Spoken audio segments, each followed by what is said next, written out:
can have all these things, but God is the only thing that can bring you peace.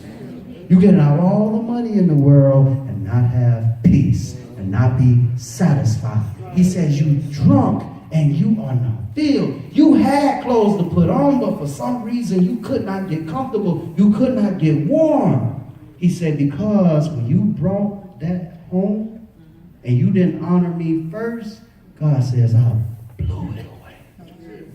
We said, oh, it was the devil.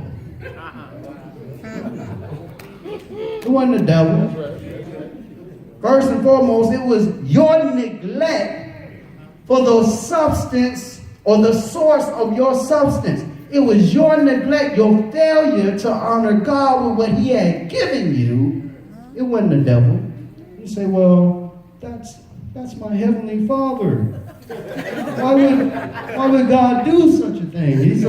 He's a loving God. Yeah, he's a loving God. He'll do it the same reason. If you got kids, you know what I'm about to say, you can understand. The same reason when they mess over the things you done work your bones to the core to get, and then they act like it ain't nothing. Here is God that given his only begotten son. He's come down here, lived in sinful flesh, given his life for us, and then we turn around and the plate come by, we act like we came by the church of cheese sandwich. Come on, y'all. Y'all talk to me.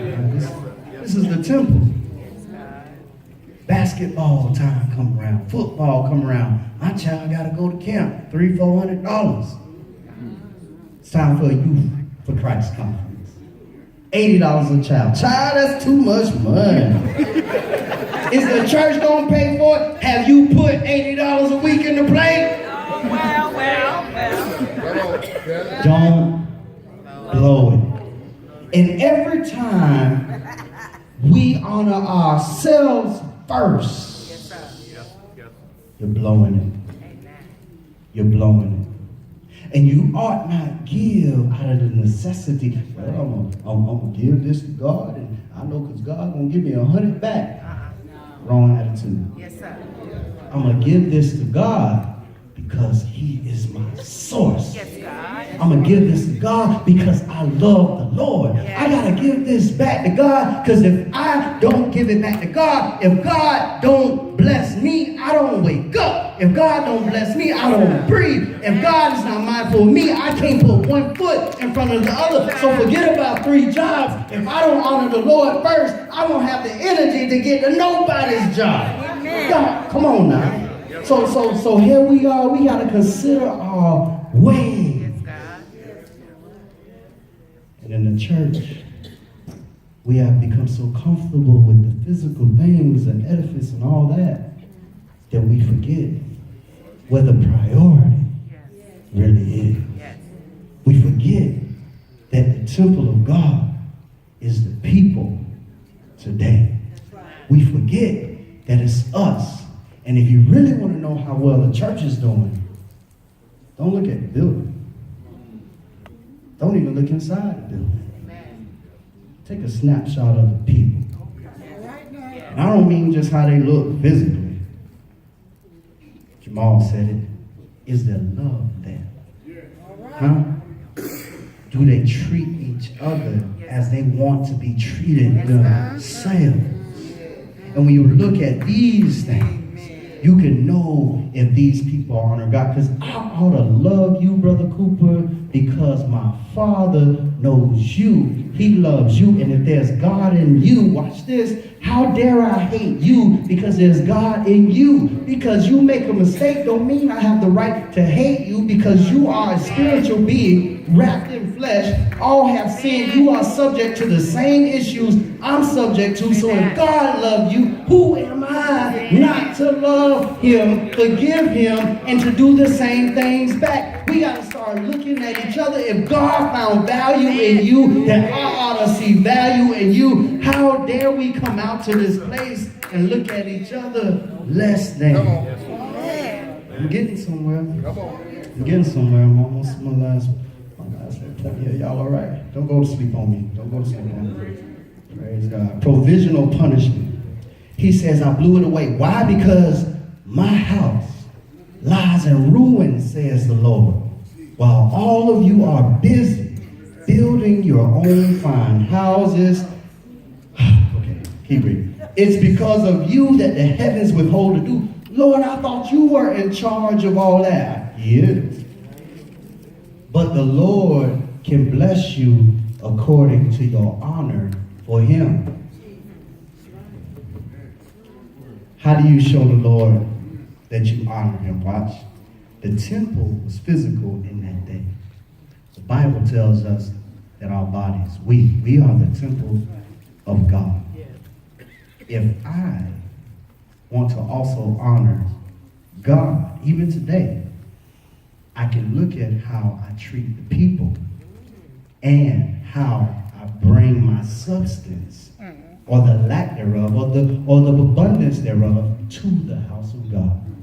And I say, well, Taylor, you preaching to give money out to people. No, I'm preaching to get some spirit in the people. And when the spirit get in the people, then the people through the love of God can give out of the right heart. And we ain't going to have to worry about whether or not they're going to give right, because they're going to be compelled to give right, not because of me, not because they heard a good song, not because they heard a good sermon. They will be compelled for the right reason, because they understand their source, their substance all comes from the Most High God. And my job is simply to remind us of what he said. My job is to be Haggai and to tell the people what thus saith the Lord. Now watch this. He says,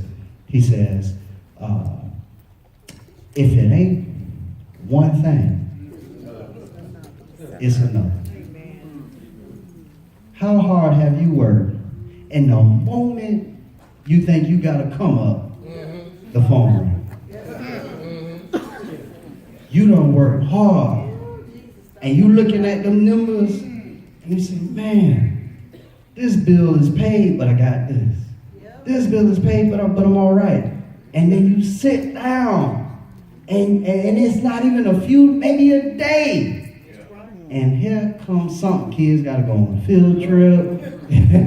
you need new tires on the car. Huh? It's time for service on the car. Y'all ain't with me. Y'all, it's just me, and it's only me that had these problems. But my point is, if it ain't one thing, we've all said that, it's another. In the church, some of us have become customers instead of servants. All right. I heard a preacher say this. I was listening to Stephen Furtick, by the way. He's where I get this title from. I need to tell you that because in the preaching, someone has said the only originality is forgetting where you got it from. So I just want to give him his props. So he was talking one time, and he was talking to this business owner, Brother Cooper. And the business owner was saying, man, I just love coming to church here. He was just talking to the preacher. He said, I'm just glad I ain't got your job. Stephen says, wow, you don't like preaching, or you don't like talking in front of people, you don't like public speaking? He said, no, y'all listen close. He said, no, I just can't imagine running a business where the people come for a service, receive the service, and then decide whether or not they want to pay for it. Yes. Right now.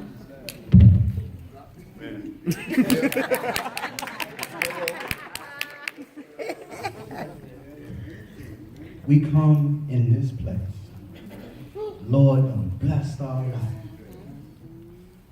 We know that we only gonna wake up by the grace of God. If we know that, we recognize. Matter of fact, forget in the morning, you gonna, God willing, leave this building today. And we know that. Yet and still, we'll decide whether or not we want to give to a God who sustains us. And he already gave us provision for the gift. Y'all hearing this? Amen. And so, the text says that God blew it away. The proverbial writer says, when good is in your hand to do, don't you delay. Someone has said, if you want to say something good to somebody, give them their flowers Right now, while you're living. Give them the flowers while they can smell it. In this book, they were getting ready to build this temple. A little bit of opposition threw them off, Brother Cooper. The passion one doesn't know it. Oh, they giving us a hard time. The Lord understands. Yeah, they giving me a hard time on the job. The Lord understands my stress. I ain't got to go to church on Sunday because them people aggravated me all Monday through Friday. I'm just tired. Never mind, He gave me Saturday. I need another day. I'm tired, Lord. Don't blow it. It's not the devil all the time. Sometimes it's our own disobedience. And if y'all didn't know it, God don't spare the rod. God don't spare the rod. When it's time for you to get yours, you better have considered your ways. And He just showed me something else. Maybe it's because we don't have enough faith that God can bless us that way. And when instead of looking at self, we forgot not only can He do it, but we feel like, well, He ain't done it, and maybe He can't do it. Subconsciously, you may tell everybody, oh yeah, God can do it, but do you really believe that God can do it? Yes. I believe God can do it. But here's the other truth. If He can do it and He didn't do it, then ask this question, why didn't He do it? Look in the mirror. Could it be you blew it? You forgot about the Lord first. You forgot to give Him His due first. You forgot to make sure you gave a portion of your earnings first. Not sit down and decide, well, I'm going to pay this and I'm going to pay that. And if there's anything left, then the Lord can get that. What if the Lord said? He can't say that. Because He got everything. And an abundance of it. But we forget our connection to Him. We ought to be able to make the same claim. There is nothing that is beyond God blessing His children. There is nothing. But if you don't believe that, and we have become customers. See, a lot of people come to church and they benefit from the service of church, Brother Brown, but they never, watch this, they benefit from the service. They benefit from the ministry, but they never invest back in. Yes, sir. Yes, sir. I'm going to go ahead and keep it real because y'all ain't with me. Y'all ain't with me. I'm going to go ahead and I'm going to say some stuff and maybe we'll have like Stephen Furtick said this sermon was when he preached it too. Even though he got thousands of members, he said this is a space maker. We got space in here. It was in the series called Waymaker, but ain't nobody want to hear it. But it's a space maker. Okay, well I'm gonna step out there on faith because here's what I believe that God is trying to show us.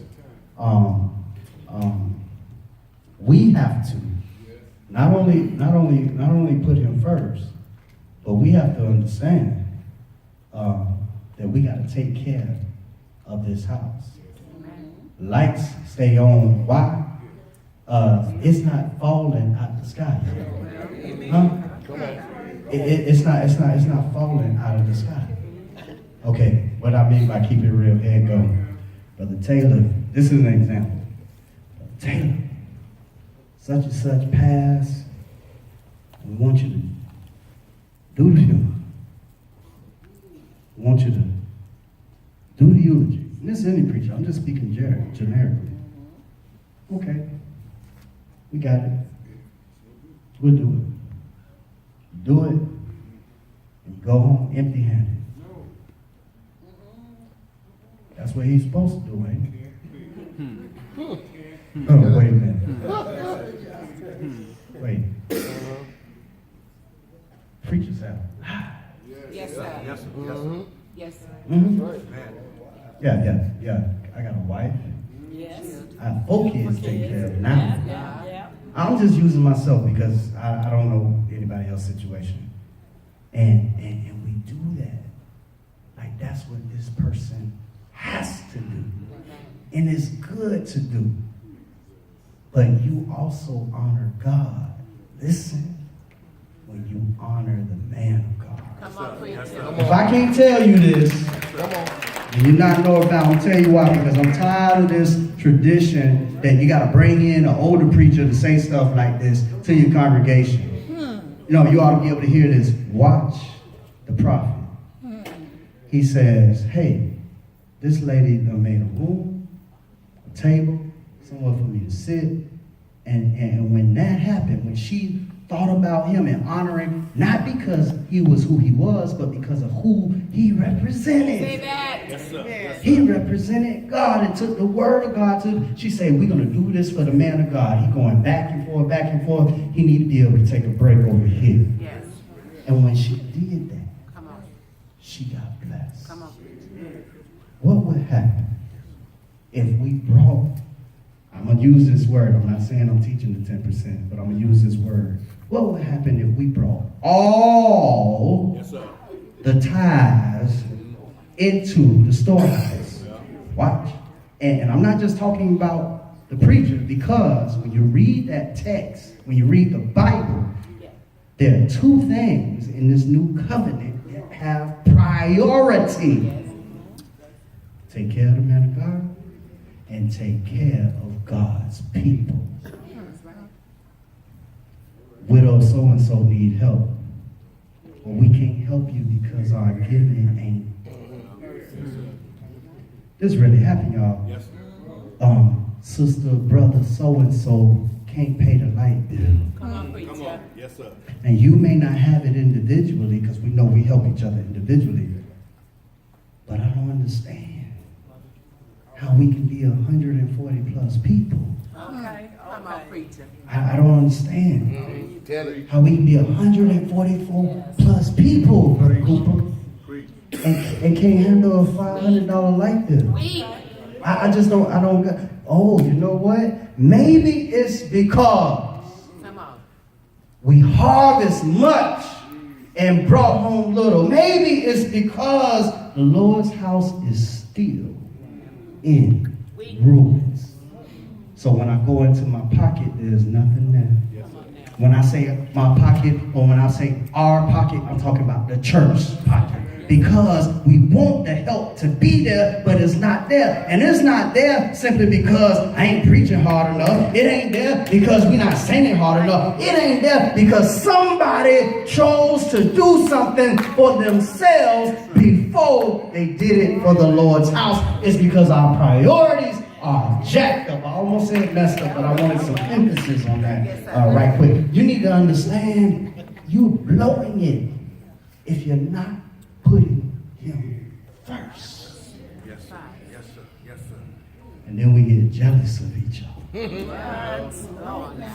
See, they paneled houses, brother. It meant paneling has to do, some texts say ceilings. So some of the houses didn't have ceilings on them back in the day. But they done stepped up. They done came out of captivity. And not only out of captivity, God done gave them what they needed. They living real nice. All these suburbs was going up around Jerusalem, and the Lord's house sitting over there dilapidated. Looking foolish. And they walking around, they in they big old nice houses and say, yeah, we are God's people. Yeah. If I were from the outside looking in, I'll say, well, who's your God? The God of Abraham, Isaac, and Jacob. Y'all got a temple? Yeah, we got a temple, but we working on it. Oh, really? Y'all done been back in the land for 20 years. Y'all ain't built a temple yet? Your house looking nice. This one house looking nice. Y'all all right? You driving this? Pray tell me why you can't rebuild. Because you got selfish. It's about me first. You have nothing if you don't have the Lord. You are his people. You can have financial success outside of the Lord. You can. There's certain practices and stuff that you can have that. But if you claim, this is the difference, to be God's servant. If you are God's child, Don't care what your practice is. I don't care how many investments you got. By the way, Bitcoin is now up. It went up to 16,000 a unit. I don't care if you own 50 of them. If you claim to be the Lord's people, the Lord will blow it away. And you will be nothing. Empty. Where's our people? And as we close this message, I'm asking you, consider your ways. I have to consider my ways. We have to consider, what are we really doing with our substance? Are we honoring God first and then helping ourselves? Or are we helping ourselves first and trying to give God what's left over? Some of y'all don't like leftovers. God said he's a jealous God. And if I were to go even deeper, I would say, if you put yourself before God, then who is really your God? Some of y'all don't catch it. No, you're your own God if that's what you're doing. He comes before first because he's going to take care of you. He first loved you. You didn't first love him. He gave while you were still a sinner, knowing that you would need this provision. So why can't we give back to him first, knowing that he already knows what we need? So if you're a child of God and you need help with that, you can come for prayer this morning. If you want to give your life to God and make sure that you are within his good graces, if you are God's child, you want to be God's child, just when you come to him, understand that he's going to bless you. He already provided. Jesus paid it all. Don't blow it. Don't take it for granted. You come by hearing about the gospel of Jesus Christ, that death, that burial, and the resurrection. That's what he gave. In a moment, we're going to take up an offering. We're going to take up a collection. And many of us are trying to say, should I give this? First of all, that he said, purpose in your heart. You should have already decided what you're coming in here to give. But if you know your heart hasn't been where it ought to be, and you know that I could be doing more, you got to reevaluate what you came in here and thought you were going to give. Because this is your honoring to God. And I want to know, what is Jesus Christ's life worth to you? Because last time I checked, we don't want nobody putting a price on our life. If I were to ask you, would you get rid of your spouse if I probably shouldn't say that. Y'all look straight ahead when I ask you. Look straight ahead. Don't look side to side. What if your spouse was going to check out of here? But if you could give, or if I could give you $5 million, $10 million, but you just had to give it back away in order to keep your spouse alive. You can have it, Brother Taylor. Y'all just quit. Look straight ahead, all right? Give you that, but you got to give it back in order to keep them alive. Think about that. And we say, well, what is the life worth? Well, Jesus' life, what is the life worth? We sit here now, the plate gonna come around. Is it $10? I don't know what you made this past week, but I know if I were looking at a 10, you must be telling me you ain't made but $100. If that's what hey, that's you. I'm talking proportion now. I'm not telling you what to give. I want to be clear, so I'm talking here. But here you are, and you know you done made $1,000 that week, and you coming and putting $5 in the plate. What is Jesus Christ? Not what this sermon is worth. It may mean nothing to you. The point is, where is your focus? Or are you here to just blow it away? Let God blow on all of it, and you keep working and breaking your back and have nothing to show for it. So church, I've decided, I'm going to testify as I close, I've decided I'm making provisions. I'm not doing anything foolish, but I'm going to step out on this water one more time. January 12th is my last day on Duval County's job. Why? Because I feel like I don't blew it when it came to serving God's people. Because I'm not available. Yes, I'm not sir. available for my family. I'm not available for my church. Yes, sir. God says he's first. Yes.